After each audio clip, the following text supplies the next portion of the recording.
Hello everyone, I'm Celsius. Nice to meet you here again. Today we are surrounded by Jaguar XJ, Jaguar XF. But today we are not talking about Jaguar. What I want to talk is around its rival cars. Okay, such cars, such brand has nothing to do with Jaguar, but it got very good at market because people like that car. No matter here in Taiwan or in the North America, people like to buy this car. So this car has been around 20-year old, but you still can easily see it on the road. And I like this car as well. So today we get this Jaguar garage, but we are not talking about Jaguar. What car we will talk right here among those Jaguars? Let's talk about this car, the Lexus ES. Okay, that's very interesting, right? This car was surrounded by Porsche and Jaguar XJ, X-Type, XF, and XJ. Yeah, that's very interesting. In fact, I like Jaguar. I like the interior and I like the exterior. I like the design, I like the smell. But I have to say, I couldn't afford a Jaguar, especially when I have to do with daily use. That's a kind of big amount of money. Okay, I can't afford that. So the owner of those Jaguars also chose the Lexus to be its routine cars. That's right. Talk about the Japanese cars, we will say it is not interesting. It is boring. But you have to say this car is easy to maintain, easy to drive, and easy to take care of, and easy to sell it. Yeah, that's right. This car, they got around 15-year-old, but still very popular at second-hand cars, at second-hand car market, but not for those Jaguar. Talk about the price. Maybe this car is cheaper than Jaguars, but it is much easier to sell it in second-hand car market. This car got a very big capacity about its engine, and they got a very interesting is that the 5th generation about Lexus ES didn't get the right-hand drive version. Why? Okay, let's talk about this. We have to trace back the legendary of Lexus ES. The ES, the 1st generation ES, was presented in 1990 called ES350. Why? Because when Toyota premiered Lexus brand in 1989, Toyota think we couldn't take just one car in the Lexus showroom only for the LS400. That's odd. That's too lonely. So they present the ES350 comes from the Camry Permanent. Well, it comes from Camry, but that's a little bit different from the Camry because the Camry was a 4-door sedan, but the Camry Permanent was 4-door hardtop, which means it got the very exquisite, very sporty at the exterior, especially when you open the door. But well, such car is totally different from the LS400. So the sales for the ES350 is not very well, I have to say. And later, the Toyota presented the 2nd generation Lexus ES called ES300 in 1991. Compared with the ES350, the ES300 got much different from the former ES350. It got more sporty exterior and got a more powerful engine, but it still preserved the hardtop, 4-door hardtop exterior. That's very handsome, and it got very great response at the market. Soon it becomes the best seller for the Lexus cars. Certainly, that's not surprising because the price is totally different from the Lexus LS400 and the ES300. And later, we got the 3rd generation ES presented in 1996. Actually, the 2nd generation and 3rd generation ES got the same chassis. It comes from the XV10 Camry and XV20 Camry. They got the same chassis, and the engine got a little bit different, changed. Actually, the 2nd generation ES300 got VZ 3.0 liter engine, and later becomes the MZ 3.0 engine.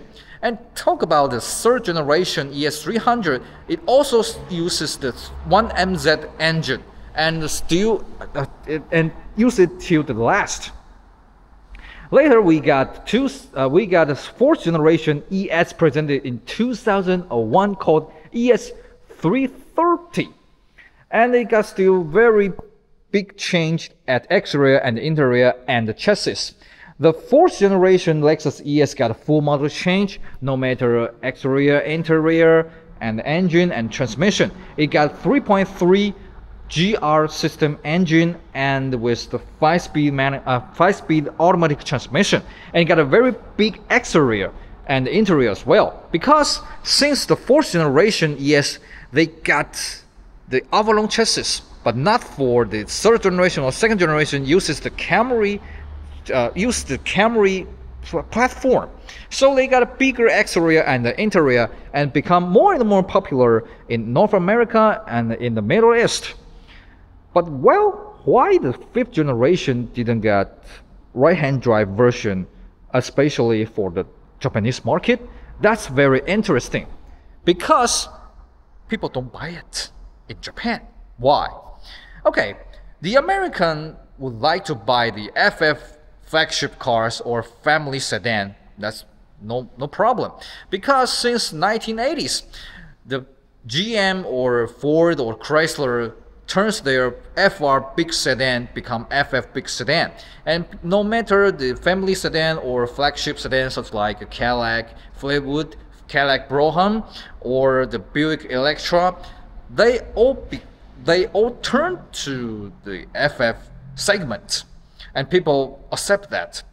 But not for the Japanese, because for the Japanese, they would think, if I want to buy a luxury car, it must be an FR.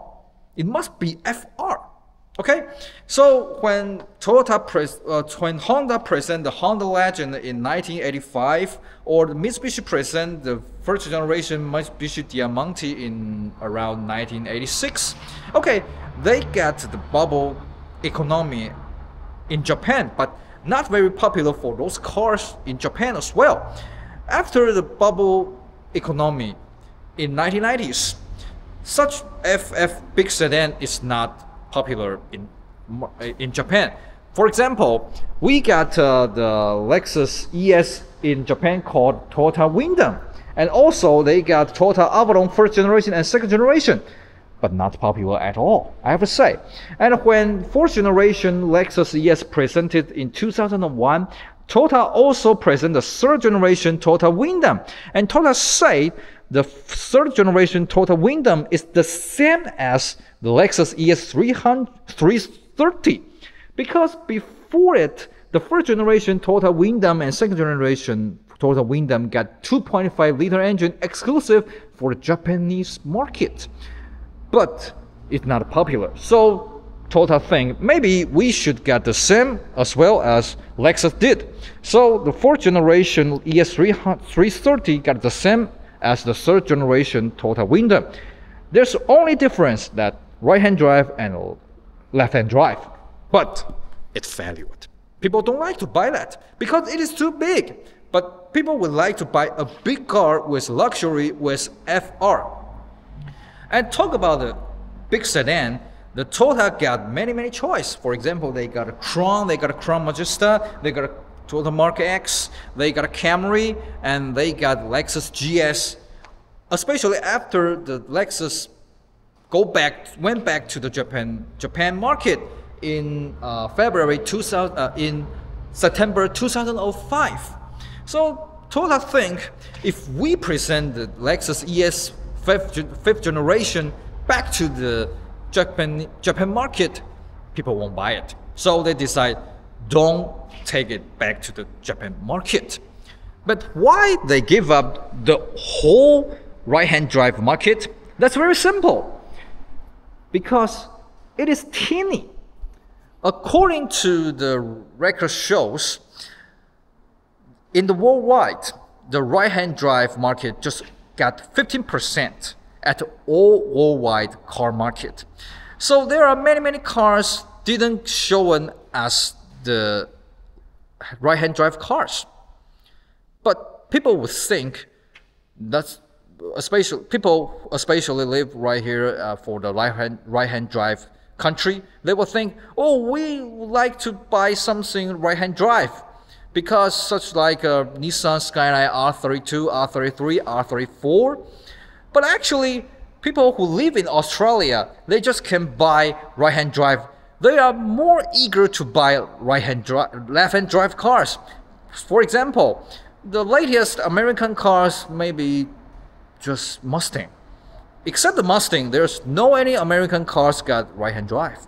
So if you live in Australia, you couldn't buy such American cars. You have to fix it from the right-hand drive to the from left-hand drive becomes right-hand drive, and you can buy it in Australia market. So for Toyota, they will think if we got turned it to right-hand drive, where can we sell it? Japan? But we don't want to present in Japan, so we can present in Australia and England, UK, and maybe Southeast Asia.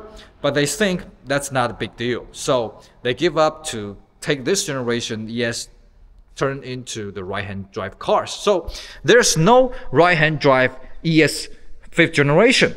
But very interesting is that when they turn to the 6th generation, after the 6th generation minor change, they got right-hand drive presented in Hong Kong and Macau and the other Southeast Asia market and got very popular. So Lexus decided to make right-hand drive at the 7th generation Lexus ES and turn it back to the Japanese market. So the Japan market got Lexus ES just since from 7th generation ES. That's very interesting. And the reason is very interesting is that because the GS was gone, the last generation of GS got very poor at sales. So Toyota decided, okay, let's turn the 7th generation ES got the F Sport to replace the GS. How about that? That's not a big deal because when I back to the Japan for sightseeing at 2024 and 2025, I never see any Lexus ES on the road except in the showroom. People won't buy such FF big luxury cars because they will think we want to buy a flagship cars with FR. So if the latest generation Lexus ES goes to Japan market, I'm not sure. But for Japanese people, they will think we just accept the FR as well as the flagship cars. That's very interesting. Okay, that's for the Japanese market, but not for North America, not for Taiwan. Talk about Taiwan, that's very interesting. Because of the regulation comes from the laws. Here in Taiwan, we are prohibited to import Japanese cars, Japan-made cars during 1974 to 1997. And that means the first generation and second generation ES couldn't go for the market during that period. But you still can find some first generation ES and second generation ES as well. Why? Because they import to Taiwan by some special way. For example, if you study in North America, we want to back to Taiwan, you can bring a car back. And if you are diplomatic way, you can also bring a car back to Taiwan as well. So when we got the Lexus ES first generation and second generation here in Taiwan, that's very rare and very expensive, especially when they were new cars. That's very expensive. But when Taiwan got released since 1997 for Japan-made cars import, why the third generation didn't come into Taiwan officially? Because at very first, the number comes from Japan-made cars is limited. For example, during 1997, maybe just around 8,000 cars was enabled to import to Taiwan. But Taiwan told us, think, we should import something else, but not for the ES. So they chose the Lexus LS400 to present this brand in 1997 in Taiwan. And later they take the ES200, ES300, GS300, but not for the ES because we can buy Toyota Avalon, first generation and second generation, but not very popular because it is too expensive. Here in Taiwan, if you want to buy the first generation Toyota Avalon, you have to spend 1.5 million Taiwan dollars, which is equal as 50,000 US dollars. 50,000. Yeah, 50,000 US dollars. That's very expensive, right? And if you want to buy second generation Toyota Avalon here in Taiwan, you have to pay 1.75 million Taiwan dollars, which is the same as 52,000 US dollars. That's very expensive. And talk about the second generation Toyota Avalon. It is not a luxury car. It is very fashionate, but not luxury. So people don't buy it. Later, Taiwan told us, thing, it's time for we to import the Lexus ES. So when the ES presented the fourth generation at 2001, Taiwan Toyota also presented to Taiwan called Lexus ES330. And soon they got a very, very popular car. And the people like that such car. Oh, that's a big car and that big engine and luxury interior and very cheap at the price. So when they present the fifth generation about Lexus ES, the people here in Taiwan also like to buy this car very well. The fourth generation and fifth generation Lexus ES got a sales #1 in its segment. That's very, very, very great. The fifth generation ES was world premiere at February 2005, 2005 or 2006, I'm not sure, Chicago Motor Show. That means this car is head for American market. And later at April, Taiwan also present this car. And we got two segments for ES350. That will be entry level and flagship. The entry level and flagship got a little bit different at the equipment, such like the panorama roof, Mark Levinson, and new design alloy wheel, and the great and the better leather seats as well. And the price got a little bit different. The entry level for the fifth generation Lexus ES350 was called for 2.19 million Taiwan dollars, and the flagship one calls for 2.35 million Taiwan dollars. That's not cheap, I have to say. Compared with the American MSRP, that's not expensive. That's not cheap. But people here in Taiwan think that's very cheap. For example, if you want to buy those Jaguar, for example, this ES350 sells for close to 2.2 million Taiwan dollars. What kind of Jaguar you can buy here in Taiwan? Maybe X-Type. You couldn't buy XF because it is much more expensive. So people were saying Lexus is a kind of budget cars because it is very big, and actually it's bigger than Jaguar XF, right?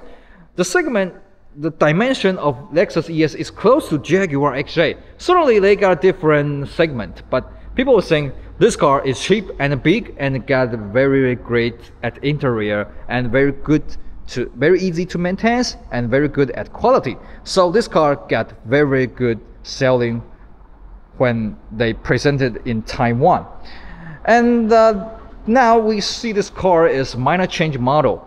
The minor change goes from 2009, and they got a little bit facelift at exterior, such like the front, the headlamp, the front bumper, the front grille, and the fog lamp. Before minor change, there's no LED lamps right here, and the front grille got a little bit slightly changed.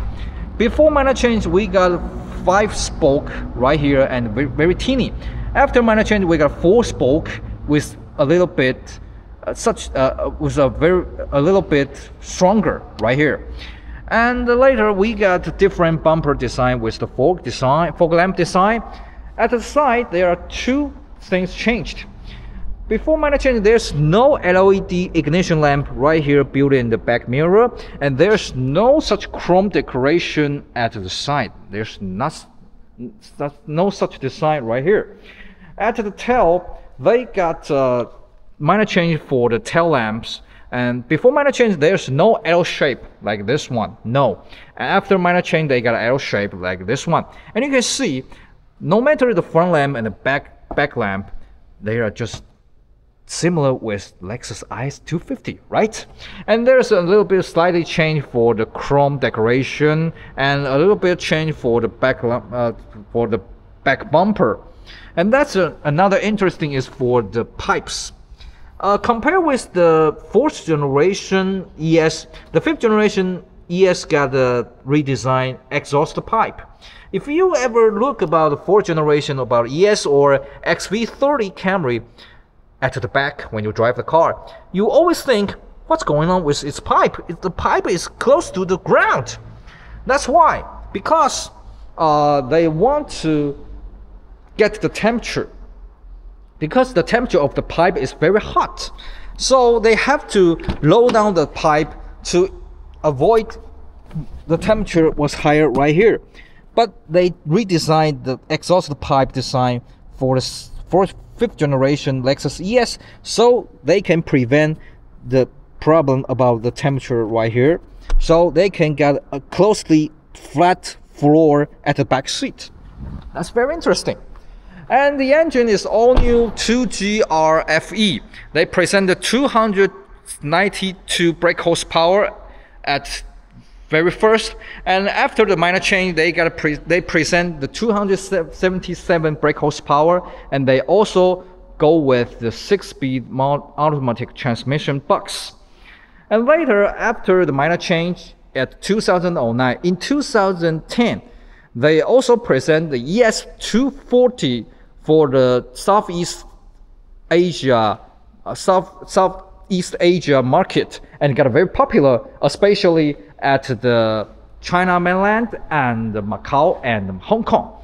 Taiwan also import the ES340, but not as popular as other market. But there's no ES340 at Middle East, at North America, I think. Okay, this is the ES350. Talk about the ES350 at exterior and the market. How about its interior? Let's take a look about the inside of the door. Okay, the door for the ES350 got very interesting. They got a certain quality. When you close the door, that's totally different from the Camry, I have to say. But I don't know if it is the same as the Avalon, because there's I never get the 3rd generation Avalon or 4th generation Avalon. I don't know. I'm not sure. Okay, there are 3 differences before minor change, after minor change for the interior. First one is the chrome decoration. Before minor change, there's no door chrome decoration right here, and there's no chrome decoration at the handler, and there's no chrome decoration at the gear knob. But I don't know where, because that talk from the catalog, but I didn't figure out. Okay, another difference is for the equipment. After minor change, they got the ACC automatic cruise control system with pre-crash warning for the top line for the ES350. The others, I think they're still the same before minor change and after minor change. Okay, talk about the interior. I would say the instrument design for the panel is very interesting. They just look like the door of the church. I think it's very interesting design, I have to say. And the quality of this dashboard is very well. After 15 years old, there's no any problem with here. There's not broken, no, nothing with that. And I think that the feeling of touch those bottom is very well. I like this feeling. I like this feeling. Okay, oh, that's very interesting. And there is a manual system for the automatic transmission, and the response is very well, I have to say. And talk about the armrest, there's a very interesting design for that. We can see many cars can open the armrest this way, but this car, they got another special design. You can slide in it and open it. That's very interesting, I have to say.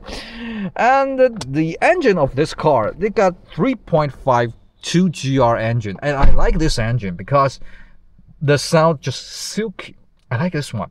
My dad bought an RX330 before, but the engine 3.3 V6 is the same segment with the 3.5. They just got a minor change, but I think the 3.5 GR system is got better. It got more silky. I like this one. Let's hear about that. Okay, the push start is the standard equipment for the ES350 as well. Okay, let's hear the sound of the engine. I have to say, the sound, the response is close to the VQ engine. I have to say, it's close to, but not for the 3.3 V6. The 3.3 V6 is not as silky as this 3.5 V6, and this is Taiwan version. But that's a pity is that there's no any Chinese character shown right here. It's also the English. For me, I'm not familiar with English, so it is not very convenient for me. Okay, let's turn off the engine because it is a closed warehouse. Okay, we are not the exhaust is not good for our health. Okay, this car is very easy to drive because they got 277 brake horsepower. I have to say, the car is very powerful, especially when you go into the highway. It's very easy to get the cruise control or overtake some other slow cars. But if you want to drive this car in the cities, that's very easy as well, but the oil consumption is not very well. Around this car, what we test is for 1 liter for 10 kilometers. That's not very well compared to the nowadays 2.0 turbo engine or plug-in hybrid. That's not very well. But I have to say, 20 years ago or 15 years ago, such figure is very well, I have to say. Okay, and this car got a higher edge point. So when you drive this car, you would think you are driving a small SUV as well. But that provides a very great vision when you're driving at the driver's seat. And there's another interesting at the back seat. This car shared with the same platform with the Toyota Avalon, but the space for the back seat is not as spacious as I expected, I have to say. Let's take a look about that. Okay, when I sit to the back seat, I would say it's not as much legroom as I expected. Yeah, I don't know why.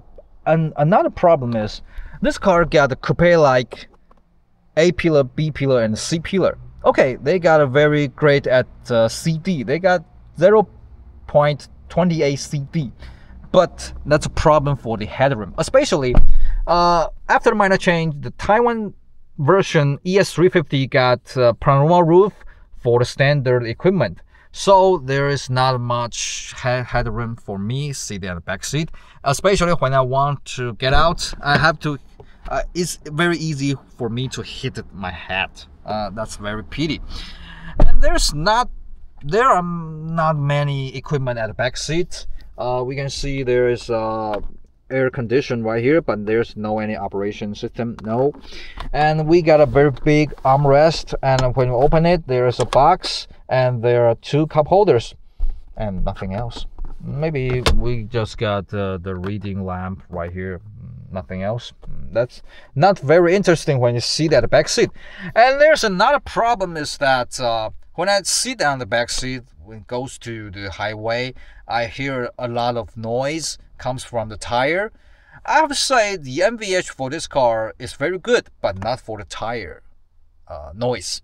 I don't know if the tire is wrong for this car or the car is old, but I don't think that's what the ES should present. I think it's a problem, I would say.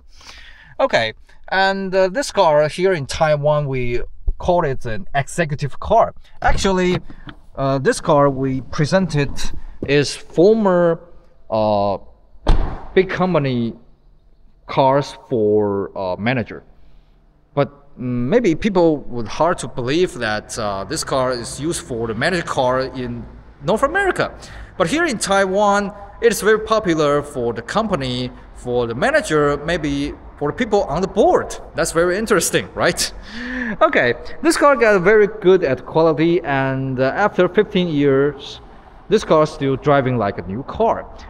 I just checked the odometer. That shows they got 150,000 meters, kilometers. That's not much, not small, but just driving like a new car, I have to say. No wonder the Toyota got so popular here in Taiwan. I like Jaguars, I like Porsche, I like European cars, Mercedes-Benz and BMW, but I have to say, I have to pay a lot of more to maintain, to feed them, but not pay much to feed a Toyota or a Lexus. No wonder this car is very popular in Taiwan when it was new car. But well, it got a very big capacity at the engine. It got a 3.5 liter engine. So we have to pay very big amount for the tax every year here in Taiwan. So today, the car got very cheap, got very great deal at second-hand market. So people who want to buy a Lexus with very cheap price, with a very great brake horsepower, they will choose the Lexus ES350. And no matter this generation or next generation, because such big capacity cars doesn't get very well at second-hand market here in Taiwan. That's very interesting. And if you want to buy the ES240, oh, I'm sorry, because the tax you have to pay per year is just 50% compared with this ES350. So people would like to buy ES240. So ES240 got a very great price at second-hand market. That's very interesting, right? Okay, do you like such car, the 5th generation Lexus ES? Please drop your message at the comment. I'm Celsius. Thanks for your watching about this car, the Lexus ES 5th generation. And hope to see you again with another interesting car. See you again. Bye-bye.